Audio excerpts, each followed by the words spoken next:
Dave Anderson here with the Fisherman magazine, and this week, just like it was last week, it's all about the ice. Whether you're up in interior Massachusetts looking for big bass and panfish, whether you're out on the Cape jigging for trout, or whether you're up on the Connecticut River looking for big pike, it's all happening. Also have a giveaway to announce today. Stay tuned for all that and more on this week's New England Fishing Forecast. The fishing news is sponsored by these fine partners.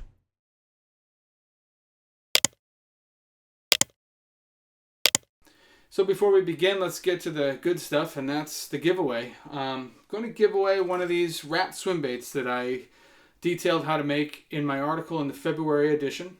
And I'm going to keep this open until the first report in March. So the first Thursday in March. I don't have the date off the top of my head, but I can put that up on the screen here. But I'm just going to give away one because these are a little more time consuming to make.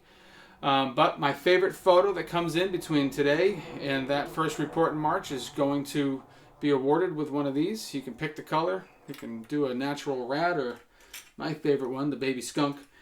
But I will announce the winner in that report. Love to see what you guys are catching.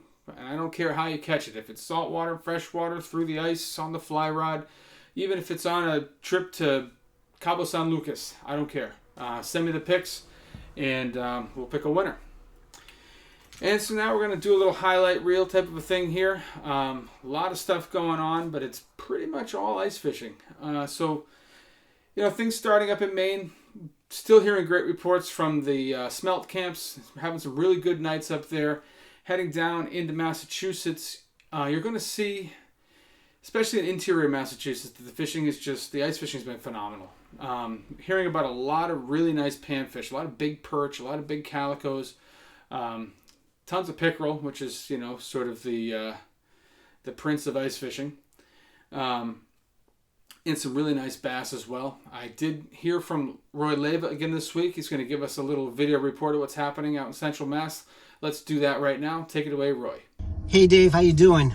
Been sticking to the Pioneer Valley this week, out here in Central and Western Mass. All the hill towns. We didn't get as much snow as the eastern part of the state, so access has been really good. Plenty of ice. I'd say anywhere from 8 to 10 inches in most places.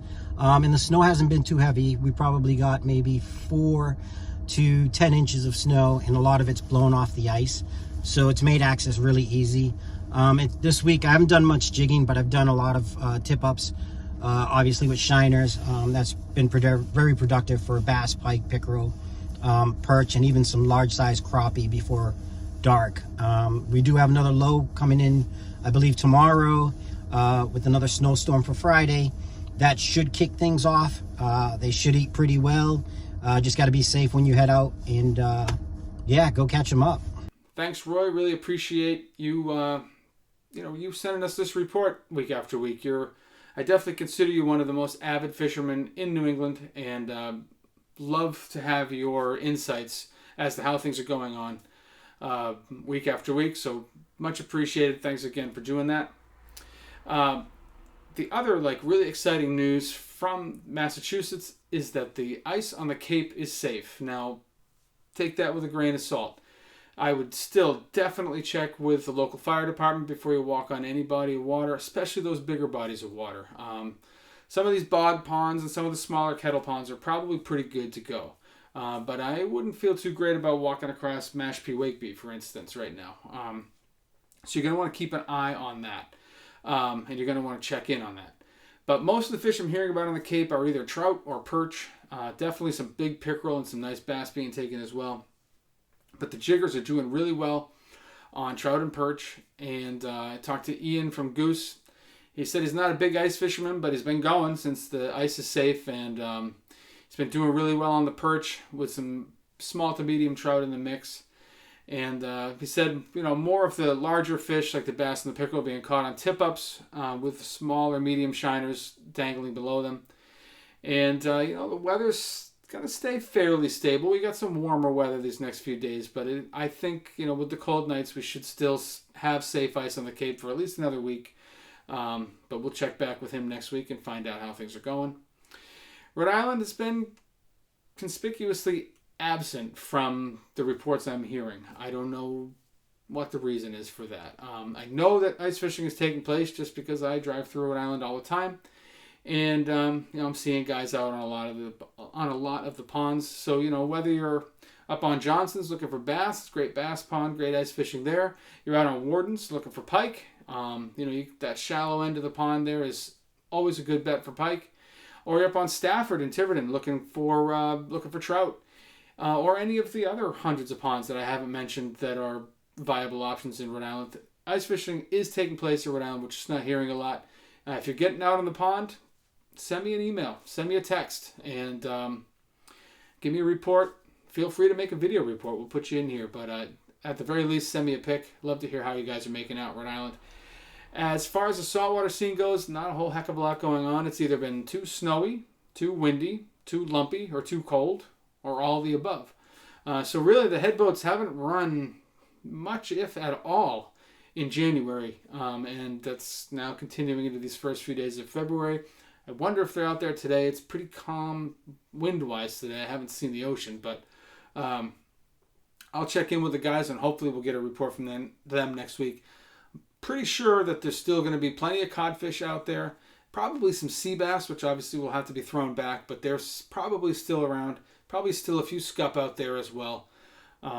So, if you've got the itch to get out and catch some saltwater fish, I would call the 7Bs, I'd call Booked Off, I would call the Francis Fleet. Try to get on a list with them so that, when they do get that perfect day, you can join them.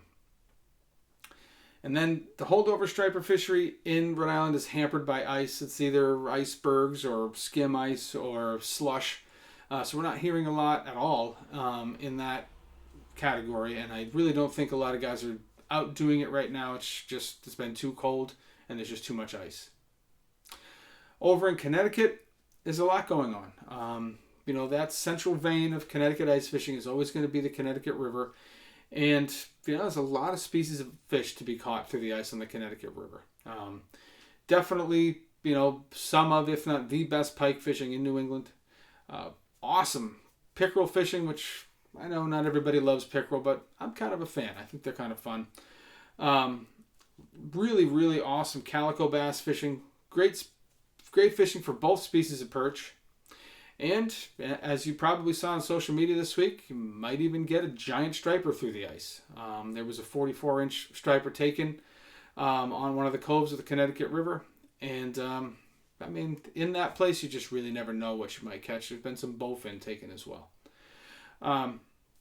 But don't be lulled into thinking that the Connecticut River is the only place where you can catch a fish through the ice. That's certainly not the case. There are numerous lakes in Connecticut that are stocked with pike, like Bantam.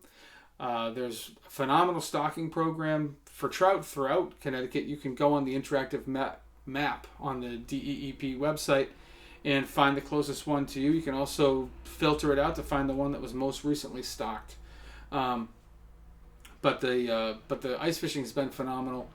I got some pictures of really nice brown trout taken in Connecticut this week. One by Aaron Swanson, our field editor, which he said was taken on a Swedish pimple with a shiner head on the hook. That's kicking it old school. And we got this other one here, another beautiful fish taken from Connecticut waters. So the trout fishing has been good, even despite the fact that the streams have been pretty tough to fish because of ice and slush and whatnot. And up in the northwest corner, I should say, of the state, the Twin Lakes are producing a myriad of fish species.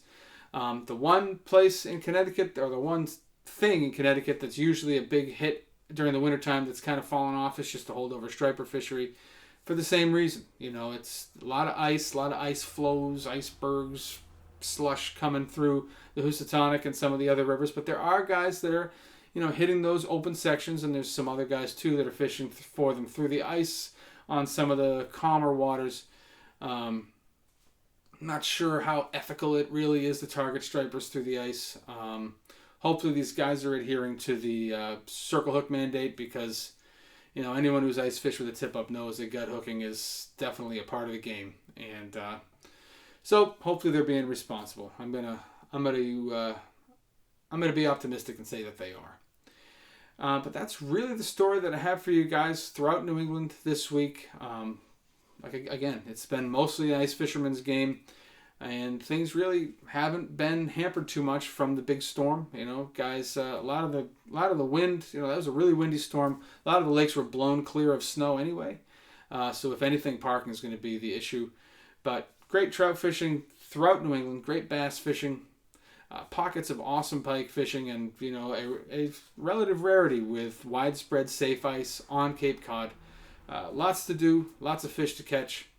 And if you're not a subscriber to the Fisherman, head over to the website, check out what we got there. I mean, you can get a good look at the types of articles we have, the fishing reports we have, and the region that we cover. And if you're still not interested, at the very least, give us a like and subscribe here on YouTube, and click that little bell thing down there so you get a notification every time we post something new. And remember, you don't have to watch this video to get your fishing reports. If you'd rather just listen, you can go on iTunes or wherever you get your podcasts. You can type in the Fisherman magazine, and you should be able to tap and click your way in from there.